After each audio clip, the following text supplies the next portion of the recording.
It's about history. It's about preservation. It's about sense of place here on Eastern Long Island. With Esperanza Leon, I'm Irwin Levy, and this is Our Hamptons.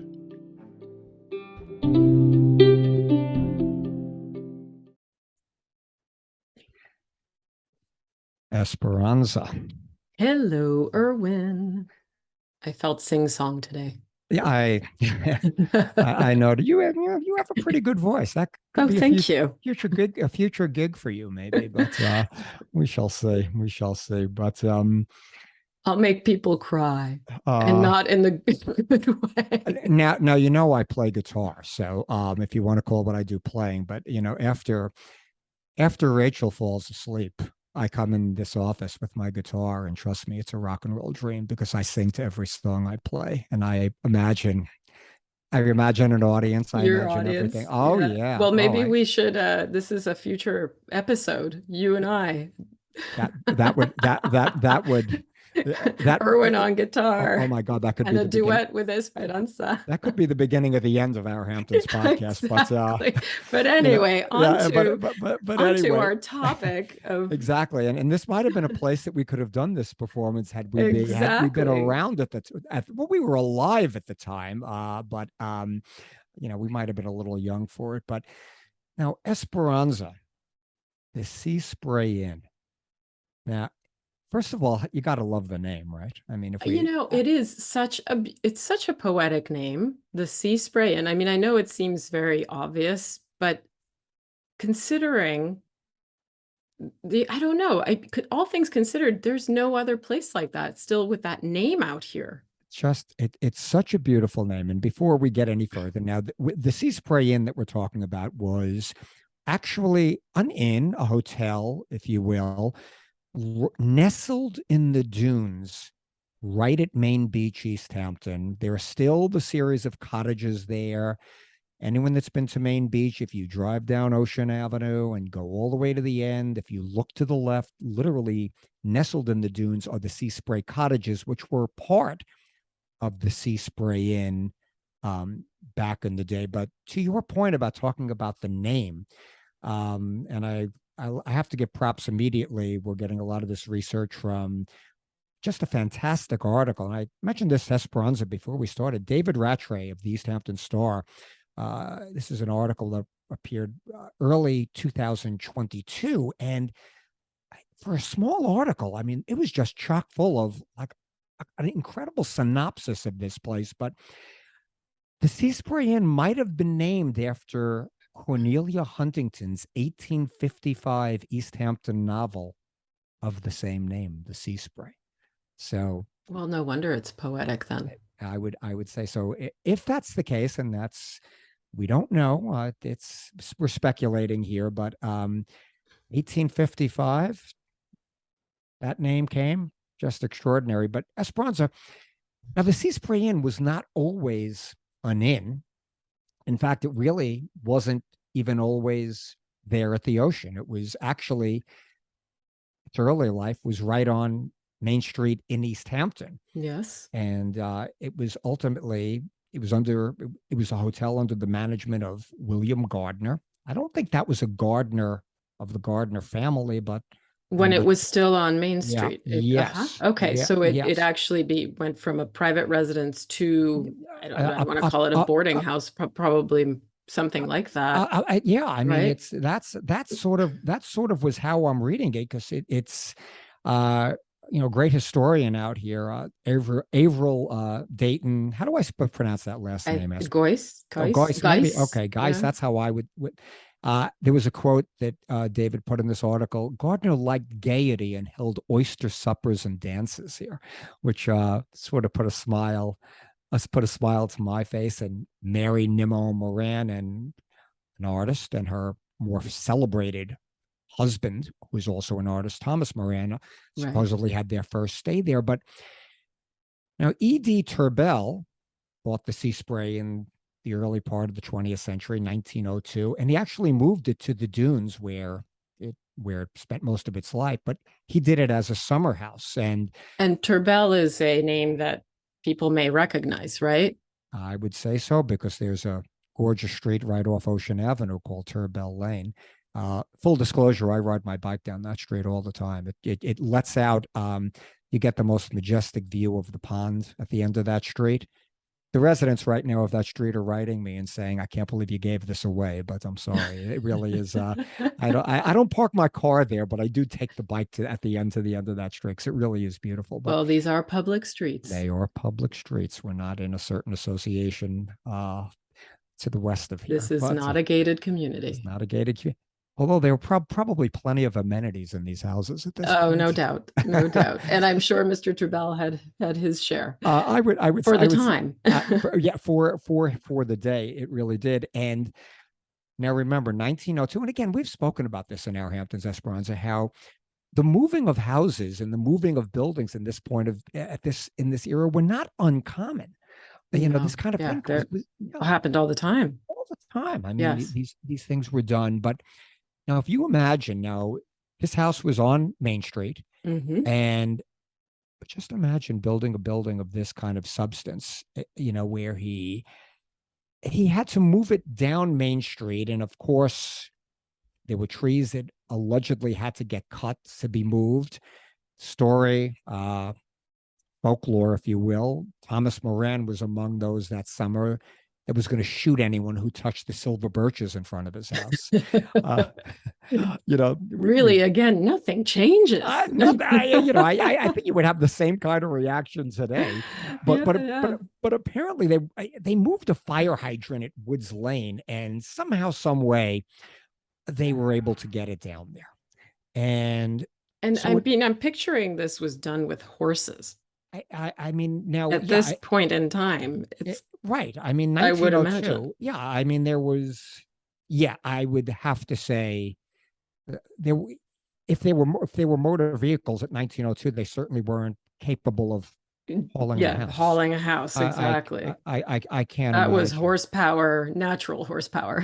Yeah, that is for certain. But so this got put in there, and again, remember, this was his private residence, and again, for anyone that has not been down to where these cottages are, it is just it's an iconic location. And when we say nestled in the dunes, and we touched on this with the white cottages in Sagaponack, but this has that similar vibe when you're driving down there or walking down there.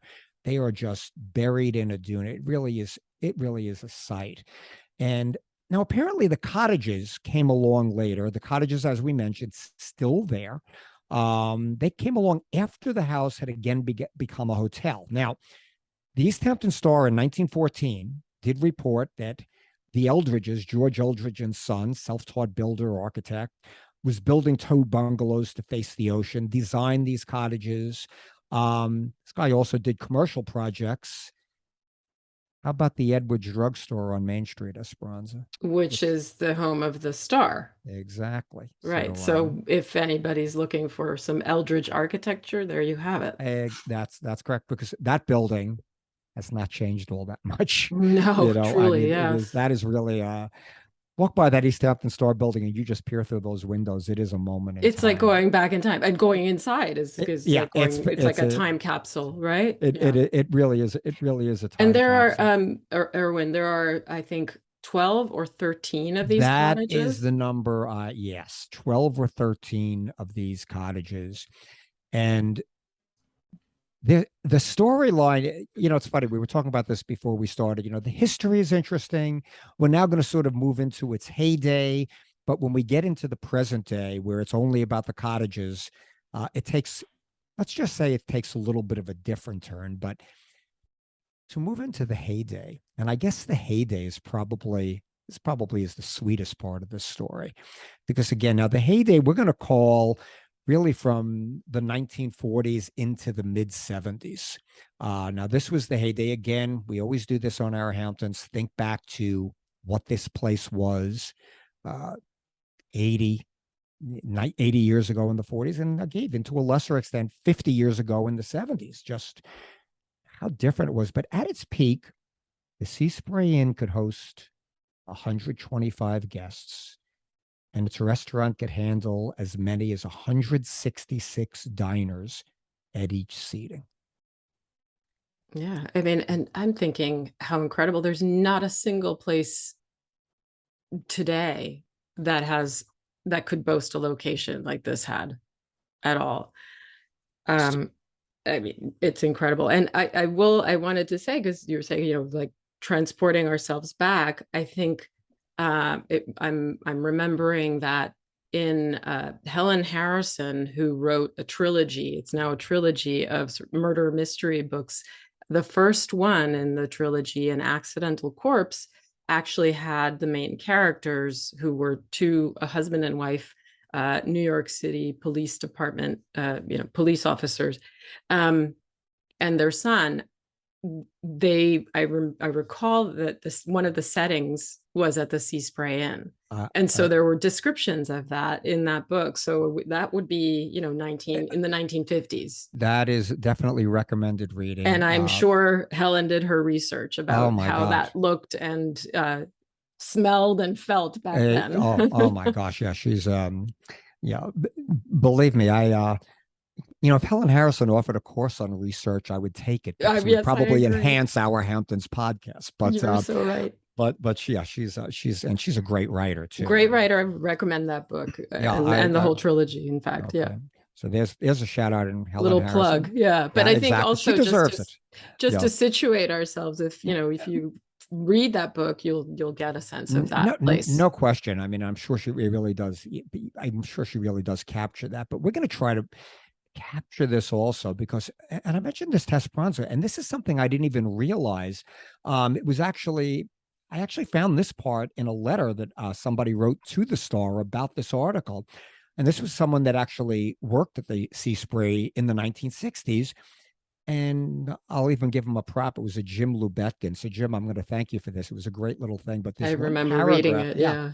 For our guests, the rooms ran from Spartan to great, with rates starting at, get this, $15 a day per person, including 3 meals, elegantly served at white linen covered tablecloths. Now, I didn't when I first read this, I never associated we're actually getting 3 meals a day. This was sort of almost like a Borscht Belt, upstate New York, Catskill Mountains kind of vibe. Totally. Yes. In the dunes of East Hampton. I mean, just well, that's what was expected back then, right? I mean, forget bed and breakfast. This is for sure. Your 3 squares. 3 squares. So I guess they would spend the day at the beach and everything else, and then go back and probably I would venture to say there must have been a hell of a cocktail hour at this place too. Oh, no question. But I love his, his description of just working his butt off, serving 3 meals a day, 7 days a week. But it was really, he said, at the age of 20, the greatest job in the world, right? I mean, and I picture that because you would be just, surrounded by all this beauty and people and activity and everything else. It must have been a load of fun. Exactly right. And, we also culled some information for this story from a book called The Sea Spray Inn. I think this was a self-published book by a Raymond R. Aarons, Arons. And Mr. Aarons also, similar to Mr. Lubetkin, worked there from 59 to 61 as a college student. And, to continue this dialogue a little bit, to extend it, the guests stayed in buildings called the High Tide, the Low Tide, and Bayberry Close. Now, in Bayberry Close is actually a house across the street now, I think must have taken the name of this, I would assume, sort of an homage maybe to the hotel. But anyway, Mr. Aarons wrote how the best room in the High Tides was $100 a night in 1959. So a full season stay, which is 3 months, was $9,000. Not an insignificant amount of money in 1959, but then again, staying in an oceanfront room, 3 square meals a day, not a bad deal, I think, Esperanza. Oh, I think it must have been marvelous. I mean, and here, after a day at the beach, guests returned to their rooms to dress, as you said, that cocktail hour, dress for cocktails. I mean, I wish we had that life still. Exactly. And, to what you were saying before, like there was no other site like this, he was even talking about it that in that day, aside from the Sea Spray, the only motel with a beachfront, it was the only motel with a beachfront except for Gurney's. And maybe Right. maybe there was an inn or something in Southampton. I would imagine there might have been. But other than But that, ocean, especially oceanfront, I don't know of. Yeah. I wouldn't think so. And again, to go back to many an Hour Hamptons episode, remember to the west, Wainscott, Bridgehampton, Sagapont. This was farmland. Yeah. So there were no hotels on the ocean outside of Montauk and outside of probably something in Southampton. But my God, and reading more about Mr. Aaron's when he was a boy working there, a college kid working there, his $14 a week plus room and board, but 1 week's pay was held back if you didn't work Labor Day, which was the last day that place was open. So, I mean, it's just, wow, it really had, that was, so this was really the heyday. And like continuing on with this story with what David wrote, the 4th of July. And I remember Raymond Aaron's touched on this in his book also. That was like a huge day. I mean, the guests wore costumes, the bouillabaisse was being cooked. It was just a party like no other. Yeah. And now Donald Hunting. Now, this is an old name out here, Esperanza. I mean, and I'm going to go with this is a Hunting. Well, is it a Hunting? I mean, I'm seeing how it's written. It's Hunting with one T. So I'm wondering if it's the same as the I Huntings. have to admit, I was thinking that the same thing. And okay. And I tried, I couldn't find anything on it, so we're not sure. But if anyone out there in the Hour Hamptons audience knows, this was a Donald Hunting, and he was there until 1969. So this is not, this is not really ancient history, but he was there for 25 years. So he was there from the 40s until about 69. And wow. And he talks about this of having worked there, of managing a staff and guests, 175 people, especially during the wartime, was very challenging. And there was gasoline rationing, so there was only one trip a day going into the village. Something was forgotten. They had to do without. Yeah, and think about it. I mean, that wasn't a long distance. No, right?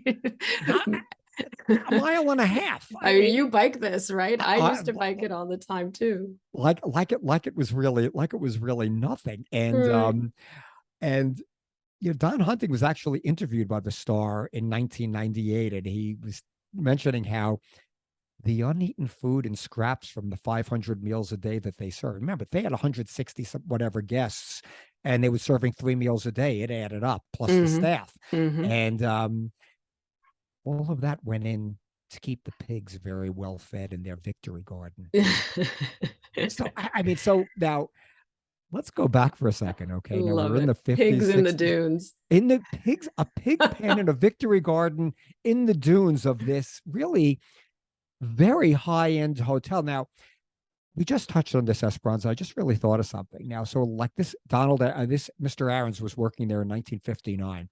So a summer rental was $9,000 here for basically an oceanfront room. Now, my parents moved to their house in Queens for, I think, $12,000 in 1957. So to put it in a little perspective, yeah. I mean, this was a high-end vacation. Well, yeah, clearly there were the high-end customers and then sort of the middle end customers, right? And I would point back to Helen's book because hey, you had police officers who could afford to stay there, right? That's right. Yeah. So it wasn't like it was all luxury. Exactly right. And as the Mr. Lebetkin wrote how they were guests that were going there for $15 a day. So that definitely, that definitely seemed like it was a very democratic place. It apparently was, and it probably a lot of that stemmed from the owner. Now, the owner of the place that was during its heyday was Arnold Bailey. This was a Stanford educated, very bright, smart guy. But of this time, Esperanza mentioned this when we were talking about this before we went on air, how he was a person of great thrift who would fly into New York in his own private plane, register at the plaza, and then sit at his bedroom window and darn a sock. Like that so of that time, wouldn't you say? I am Just trying to picture some of those people that use our airport today right. Oh, behaving that way, and it doesn't come readily. That picture, that I, image. you know, uh, that's very funny, Esperanza. I'm going on record as saying anyone that flies into the East Hampton airport is not darning their socks. I'm going No, on record. I'm I gonna take a think, chance. yeah, you're not going out on a limb, I don't think. I don't think I'm going out on. I don't think I'm really going out on too big a limb on that. But one other thing I think we should touch on before we get to move this on a little bit is this was really another great part of the story. Just touching on from Raymond Aaron's book. Apparently, the front office was the center of everything here, and there was a front office, and there was a handwritten book. They called it the Master Schedule Book, and there were names with eraser marks. If you could imagine those old movies you used to watch where you would watch someone actually sign into a hotel. Yes. Yeah, I mean, that's yeah. alien now, obviously, but that's the way it was done. I mean, you would actually sign into something. But this was a part I loved, Esperanza, and I think that you're going to love this also. Now, remember, we're in when Raymond Aaron's worked there, 1959, 60, 61. Needless to say, it wasn't the era of credit cards. I guess there were credit cards, but I don't know how much kind of. Yeah, were there? I think That's a good question. checks. Yeah. But I can assure you women did not have credit cards back probably then. not. Were they voting then? I don't think they even had bank accounts, frankly, but right. that's But I love this story. All the deposits were made at the only bank in town, which was the Osborne Trust Company. And no E in no Osborne. E. According to Mr. Aaron's. But I really love that part of the story. But just wow. But from the files of how like all good things really do come to an end. In 1978, there was a fire. And it's amazing when we think of these kind of things. The Bell Estate burned down. All of these such prominent kind of buildings, such important buildings. But in 1978, and of course February 20th at 9:00, and at night. At night. So yeah, so typical. Yeah, midwinter. Exactly. Mm-hmm. And now there was reading David Rattray's take on this, how snow was on the ground, very bad water supply there. There was a little main at the end of Ocean Avenue that didn't give much water. The firefighters did what they could chopping through the ice, but it was on Hook Pond. It was frozen near the shore. The end of the day, the fire couldn't be stopped, and there was 4 fire departments there, 125 volunteers, and couldn't be stopped.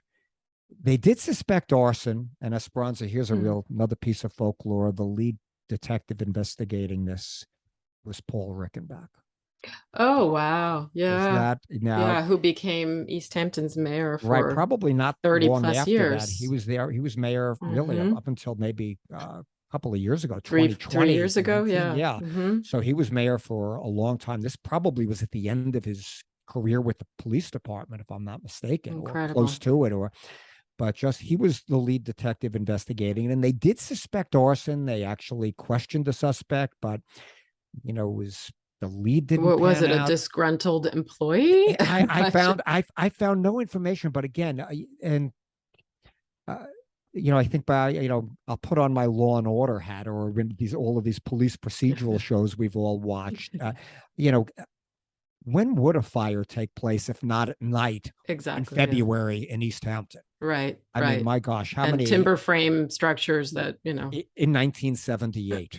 Mm-hmm. So the hotel was gone, and with it, really, that's was the end of an era in that sense for this kind of lodging, this kind of inn right on the ocean. But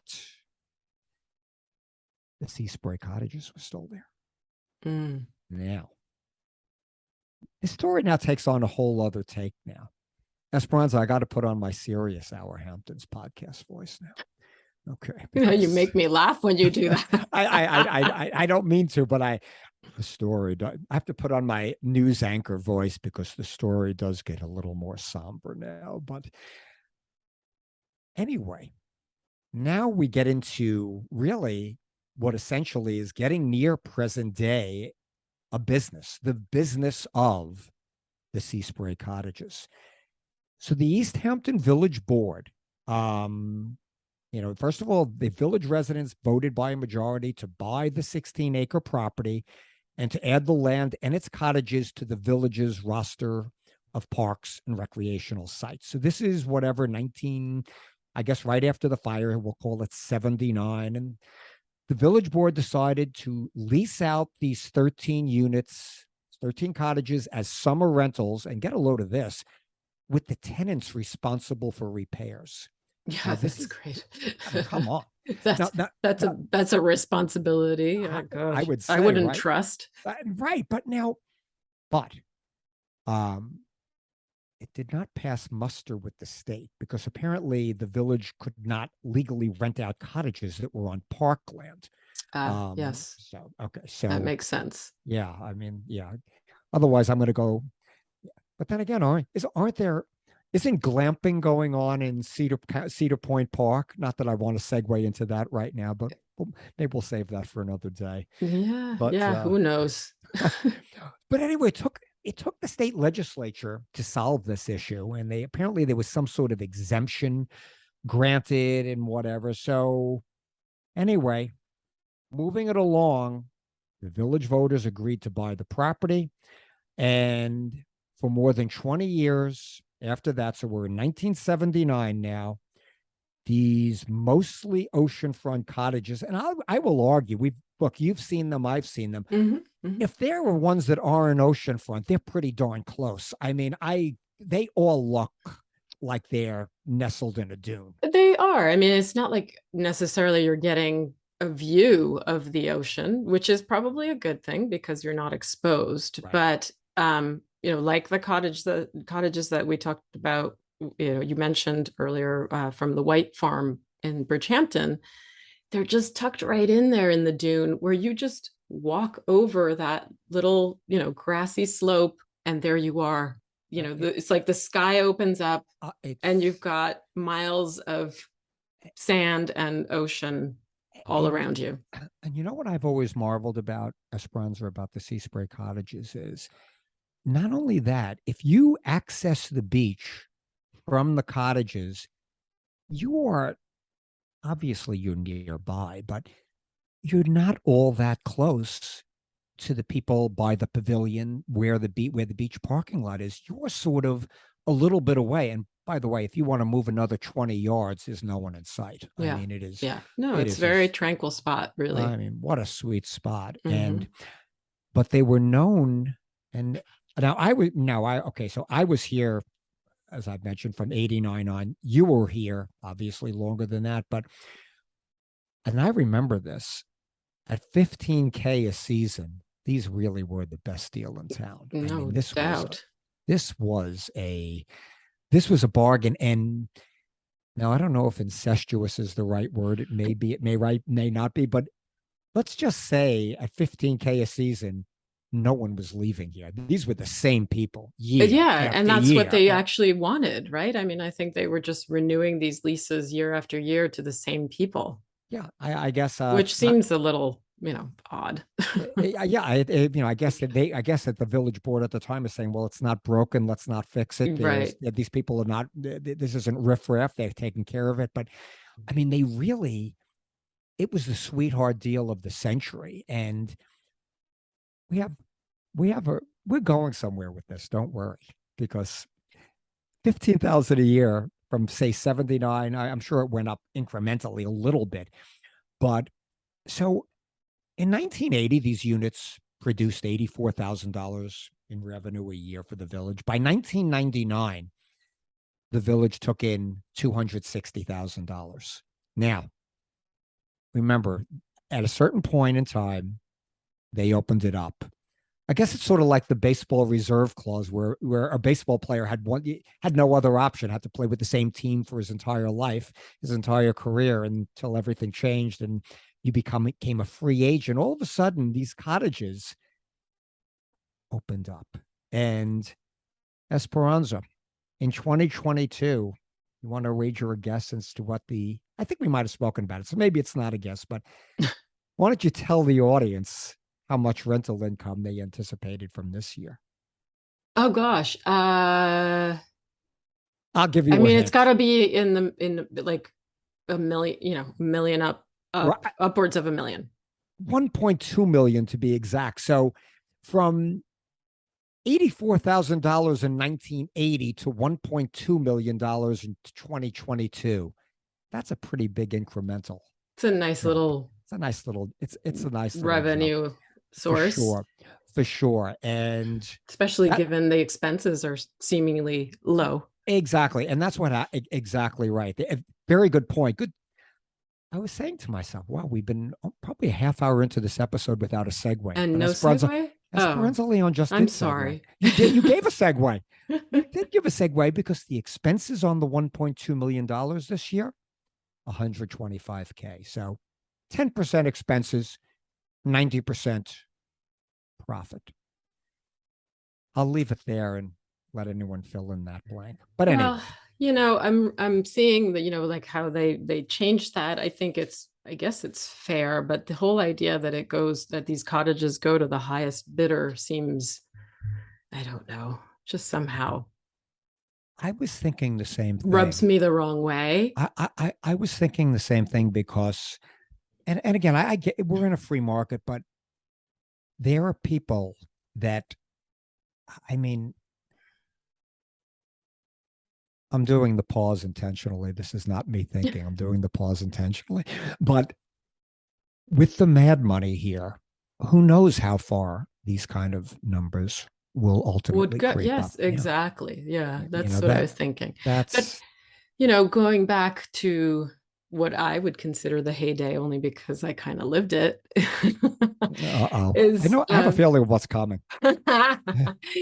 Well, I mean, we didn't touch on this, but I and my family, we were one of those 166 diners back in 1976, 7, well, before it burned down. Right, right. And Irwin, I ate my first baked potato at the Sea Spray Inn. Now, let's just take a moment and think about this, everyone. Now, we don't give away ages on our Hamptons, but let's just say Esperanza Leon at this time was a little girl. And having this baked potato, inevitably, probably a Bridgehampton potato. Had to have been. I mean, Bridgehampton, East Hampton, I don't know, but it was a local potato. I have no doubt. They had local duck, they had local chicken, they had local everything, I'm sure. And you had the owner of a hotel darning his sock. He wasn't going to overpay for a potato. He went local. I am going to go extend. I'm putting it out there that Esperanza Leon, actually, this is how authentic our Hamptons podcast is. When you really think about it, that not only are we talking about this place, we're giving a living history, someone who actually had a meal there. Again, as a little girl, I'm so special. I'm not going to quiz her on did you see the ocean from the room. I mean, I'm not going to go down there. Although I think one wall, I'm sure those were probably the prime tables, the south wall facing the ocean. But so you actually experienced it. Would be a good thing to ask your mom. I would like to. I'm going to now. Yeah. I should have before we were going to do this conversation, but now I will. I think she'll have more of a recollection for sure. I may call you later we're off air just to get the story, because I really am interested in that. But I'm glad I was sort of saving the story because I love the story. Esperanza told it to me earlier. Well, it was a memorable occasion. I have to tell you. Sure. Listen, Esperanza, that had to be a special occasion kind of place, especially you were a local family going to the Sea Sea Spray. You weren't one of the, the guests of the hotel kind of thing. Right. And Yeah. that's another thing wish I would have loved to ask your mother, like when I'm sure her and your dad probably dined there alone also periodically and whatnot. What the vibe in that dining room was. Did it feel like they were local families? Yeah, that's really Yeah, that's a I real just question. remember, well, it felt like that everywhere at that time. My recollection, it's sort of old school. And, you think about even the pavilion next to there, Sure. that's where we would be invited to go up on that terrace to watch the fireworks on Yeah. July, for Yeah. the 4th of July. Yeah. So it Well, was a different time. these are great stories, but Yeah. I think we have to start closing this off, and Yes. just to bring it really Mm, right into the present day. yeah.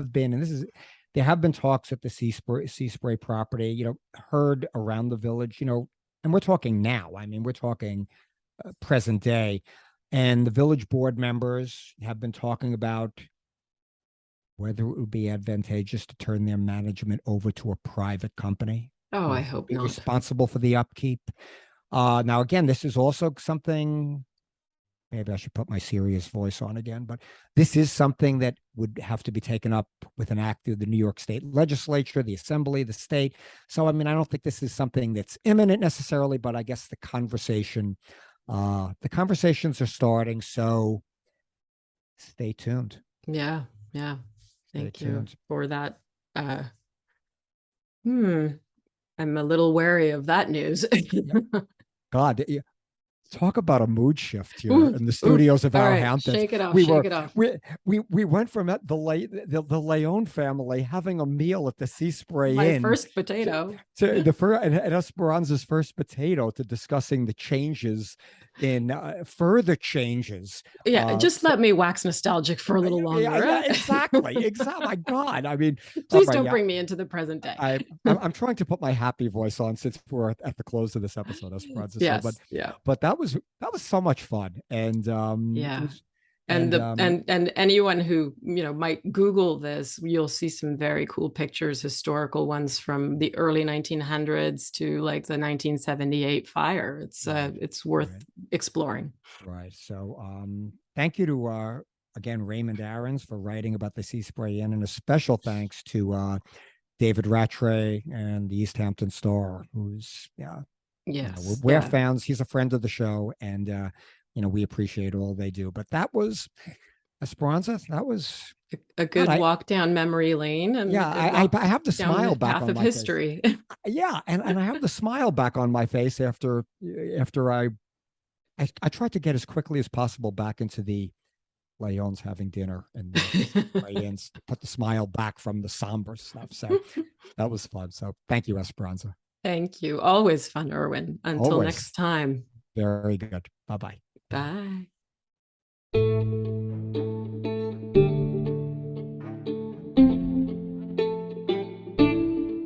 Thanks so much for joining us. New episodes of Our Hamptons are released every other Tuesday. Find them wherever you get your podcasts.